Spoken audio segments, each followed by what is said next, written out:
She has graced international runways, collaborated with celebrated designers, carried the Rwandan flag onto some of the biggest fashion stages. With elegance, discipline, and career-spanning years, Linda has become one of the country's most respected models. Today, she's back home. We are taking a moment to reflect on her journey, the lessons, and the future of the fashion through the eyes of a true runway icon. We are glad that we're having this conversation with you. And now, starting it off, Linda, so many people know you on social media, on Instagram. We have seen some of your photo shoots, runways. You have been in the industry for quite some time now. We're going to be diving into that and literally talking about you personally. So, Linda, take us through the journey of the fashion icon that we just read, of the fashion icon that we know on social media. How did everything begin? How would your journey, how would you take us through every single moment? How are you here? Yes, so it started in P5. I had a friend of mine, her dad was the owner of RwandaTV, and she liked me, and I went to her birthday party, and her dad asked if I could do like a campaign for RwandaTV, and I did it in P5, and I was like, okay, I actually like this, and I got money from it. I was like, you know what? If I can just stand in front of the camera and pose and I get money out of it, I'm like, okay. And then through high school, I started seeing like agencies and everything. And I was like, let me sign myself up to Franco. My big sister helped me out with it because she was friends with Franco. And then from there, here I am. I got agencies that were interested in me, but I had weight issues, so I had to lose weight and everything, and yeah, and I'm grateful. And now you're here. And now I'm here. Definitely. I would also love to talk to you about your journey in general, because you just mentioned how everything started. You have worked so many of the biggest fashion shows in Rwanda, but at the same time you have made it on the international scene. When you take a look at all the runways that you have been through, or all the designers that you have worked with, photo shoots, magazines, campaigns, what are some of the biggest lessons that you have learned in this journey?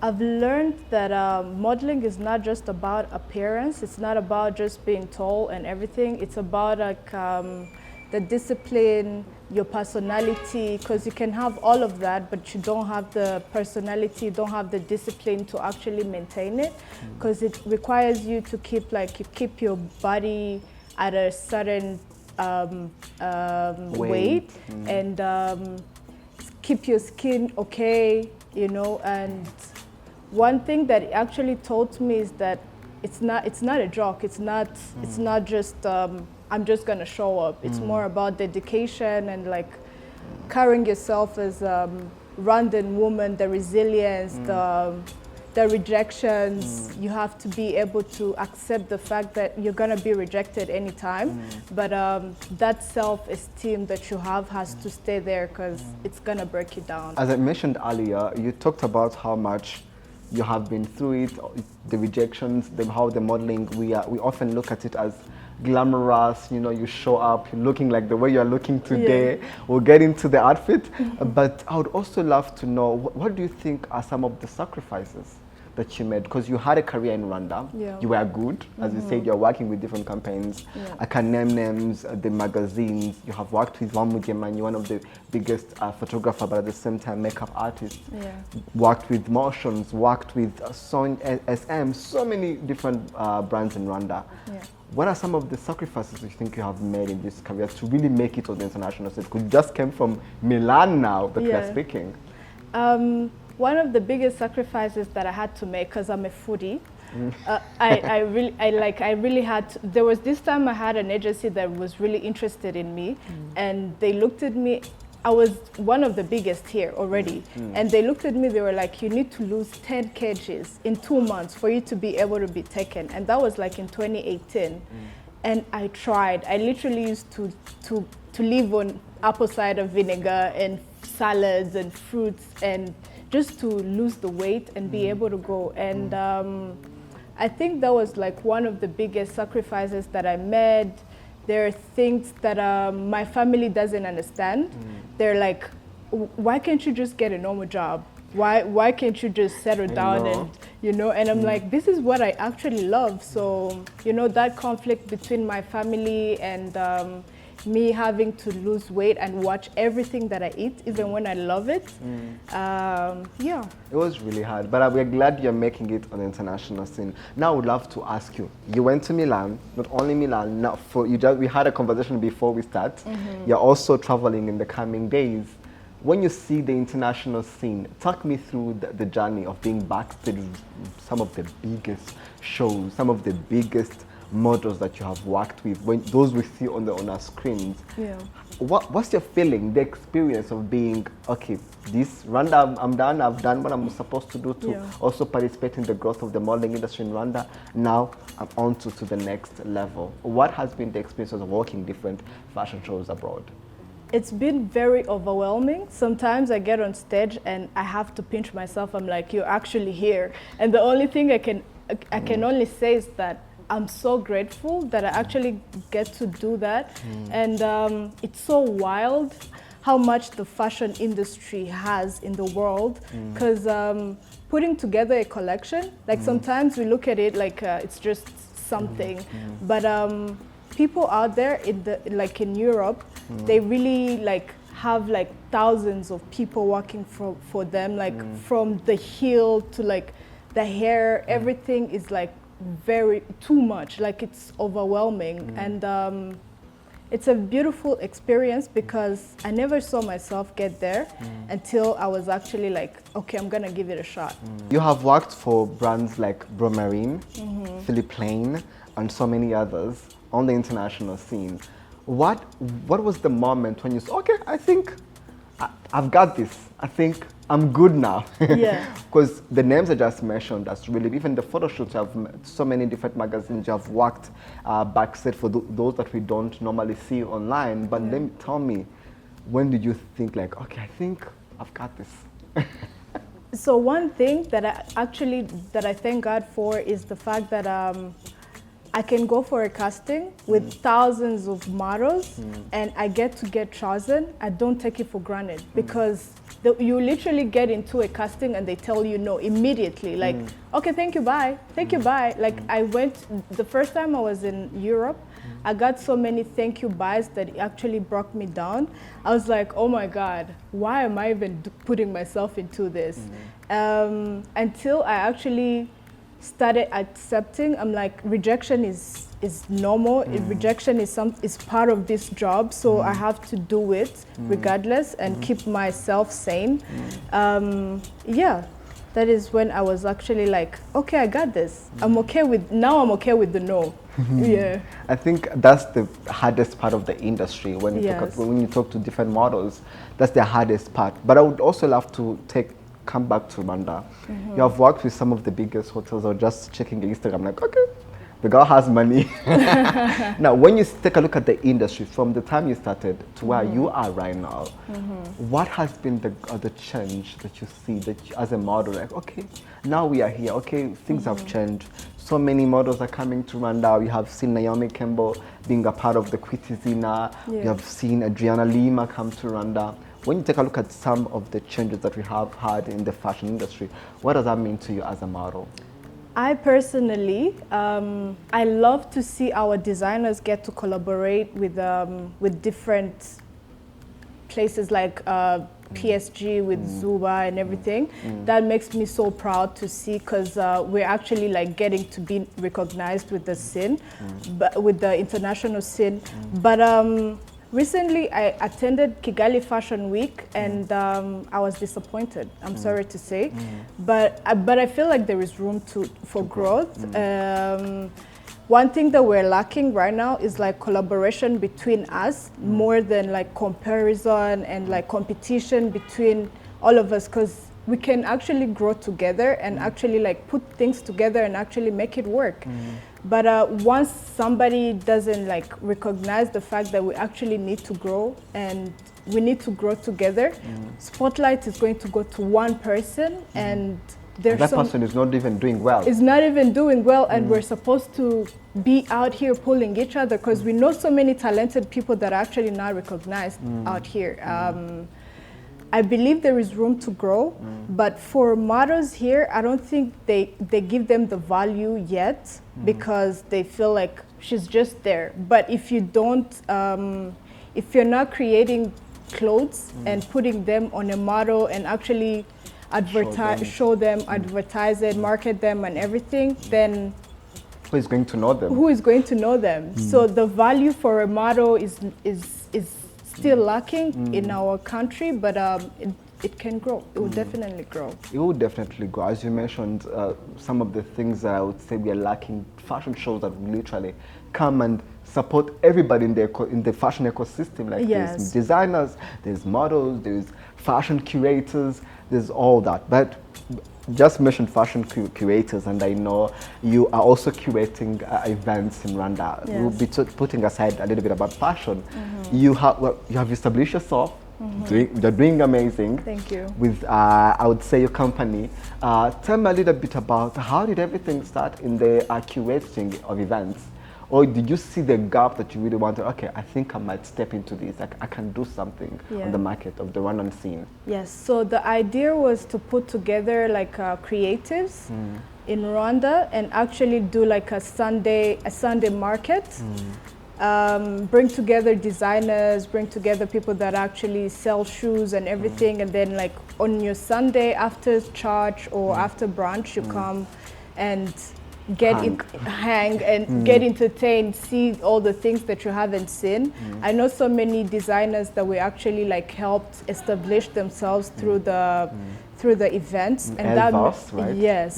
And it made me so proud, and I believe it's something that I'm going to tap into once I'm actually settled. How are you doing it though? How are you doing everything? Because you're outside, you are coming Rwanda to curate shows. You also have a brand. Don't make me, I did not forget about it, Java Life. So tell me, how are you juggling all that? So for the moment, because my brain with ADHD, I'm like, bro, I need to do one thing at one time, but then I'm like, I need to do the other.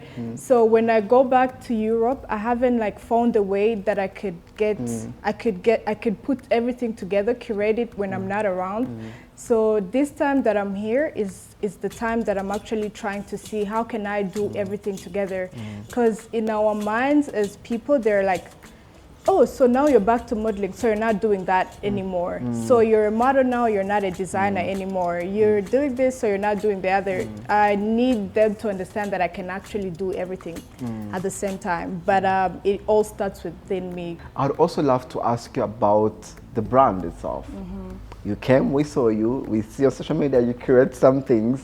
Where is it at? Where are you at in terms of like, because you're not only a model, I would love also people to also tap on that. You are a designer, even the way you look today, you put things together. Do you see yourself maybe one day, okay, I have done what I need to do in Rwanda, I've been a model, because most of the models, when we see them, even the designers we have nowadays in Rwanda, they have started from modeling. Do you see yourself maybe evolving and even have Jara as a biggest brand? Yes, I'm gonna do that. The only reason why I hadn't done it the previous years was because I felt like I haven't actually like fulfilled the dream of actually being a model, because I always knew that I'm gonna make it to that side, but it's not easy. It's not easy actually doing both of it. I needed to see it. I had to actually go so that I can actually see how is it actually done, how can I actually juggle this. And the fact that I'm back at home, I'm always trying to come back home because I always feel like I need to do something.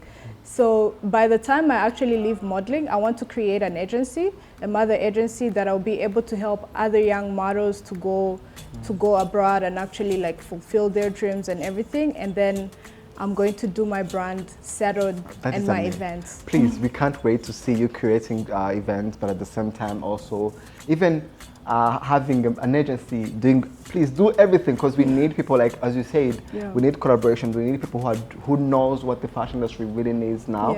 And as we are concluding the conversation, I would love to also talk about when you take a look at the young girls, you mentioned you went to Gali Fashion Week and you saw some young models who are just starting up, and that being the first show to they are modeling.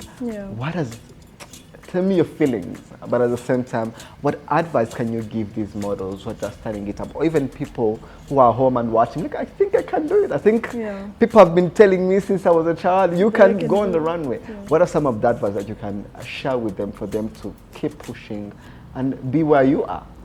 One thing, don't expect everybody to be by your side. Don't expect everybody to say that you're the best at something. There is always going to be thousands of girls that are more prettier, that are taller, that are more slimmer, that know what they're doing more than you. You shouldn't be discouraged. Build the self-esteem before you actually go into modeling, because it's going to break you.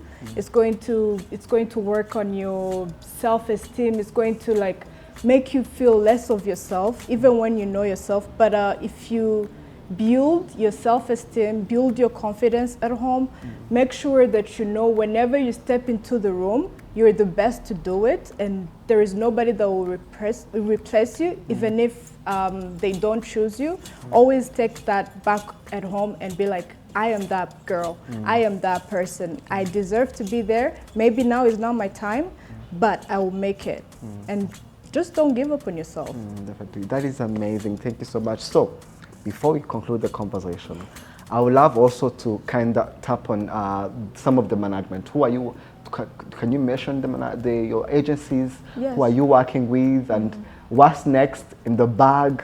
Where are you going? What are we seeing? You know, tell me a little bit about the future of Linda. Yeah, my mother agency is called Laro. It's based in Japan, and I have an agency in Milan called The Wolves. And I have Select in Paris, and now I just got signed to an agency in Shanghai, and that's where I'll be going in September. Whoop! Yeah. We can't wait to see you going. But before I let you go, we have to play a game, because I know models you face a lot in this modeling industry. Yeah. So I would love to get some behind the scenes tea. Now I'm scared. So this is Never Have I Ever game that we are playing. And I have 3 questions to ask you. Okay. You tell me if you have or have never. Okay. Linda, never have I ever worn an outfit I secretly hated on the runway and you had to make it work. Why would you start with that? You're setting me up. Because definitely, of course I have. Do you want to say? No. I'm not going to say it. I feel like if I was a model, I would be hating. Oh my God. No, the fact that I actually style and design too, I'm like, can we do it like this? I think it's going to look better. And they're looking at me like, no, it's going to be worn like that. So yeah, I have. And I'm not mentioning nobody. Never have I ever fallen on a runway or maybe slipped. On a runway? No. You have never? Professionals, but you guys. But I did in like 2017 when I was casting for Kigali Fashion Week, my first ever fashion show. I did slip, so if that counts. Okay, yeah, okay, I have. So never have I ever worn shoes that were painfully uncomfortable. They just became a fashion demand. Oh my God, I literally had to walk for like. I have never. Okay, I have. I have. Oh my God, I had to go backstage and cry. I'm like, guys, I swear I can't do this. This is too painful. The shoes are so short. Yeah, they were too small, and I'm like, I can't. It was like a 28. It was a 38, and I wear 41, and I'm like, guys, come on. Yeah, so. We always hear those like crazy stories of like that you get a cut, like you are like. Oh my bleeding. God! You have to have plasters in your shoes for the blisters as a model, obviously, always, because, yeah. That is crazy. So thank you so much. I got easy on you. Thank you. Oh my God. I was so scared for the next one. No, that was it. Yeah. Tell me a little bit about what are you wearing today? The designer, you look good. I'm wearing a new collection from Easy Catel. Yes. It's called Ichumu. So they can see the details of Ichumu. Yes, you can see the details at the back too, everything. It's beautiful. I love it. He's a very hardworking guy. that I know he's gonna take over the scene, and I'm excited for him. When you see different talents, you have been the model, as you said, from 2017 now to where you are right now. When you see all these amazing talents that are in the fashion industry that can create things like that, like Easy Cutter, there's so many others like Izuba, they just went from the collaboration with pastry. Like, what does that mean to you when you see such growth? I'm so proud. I'm so proud because it's not easy to put yourself out there. You know, by the time you actually tell people, I'm gonna make clothes, they're like, who's gonna wear them? Where are you gonna get the clients? Oh, who knows you? How are you gonna do that? You know, it takes so much resilience within you to actually be like, I'm gonna do it. I'm gonna kill it. Yes. Yeah. Thank you so much for joining us. We're glad we're having this conversation with you. You know, we have seen what you're doing and we can't wait to see you even take over this. You have so many models like you, the Mohela, the Anifas who are really pushing the industry. There was a long time in Rwanda where we didn't have models who are going outside, but we have Linda, you have created this platform. We can't wait to see where you go. Thank you so much. Thank you for having me. I appreciate it so much. Yes, and thank you for Easy Cutter for bringing some fashion on my show. Thank you.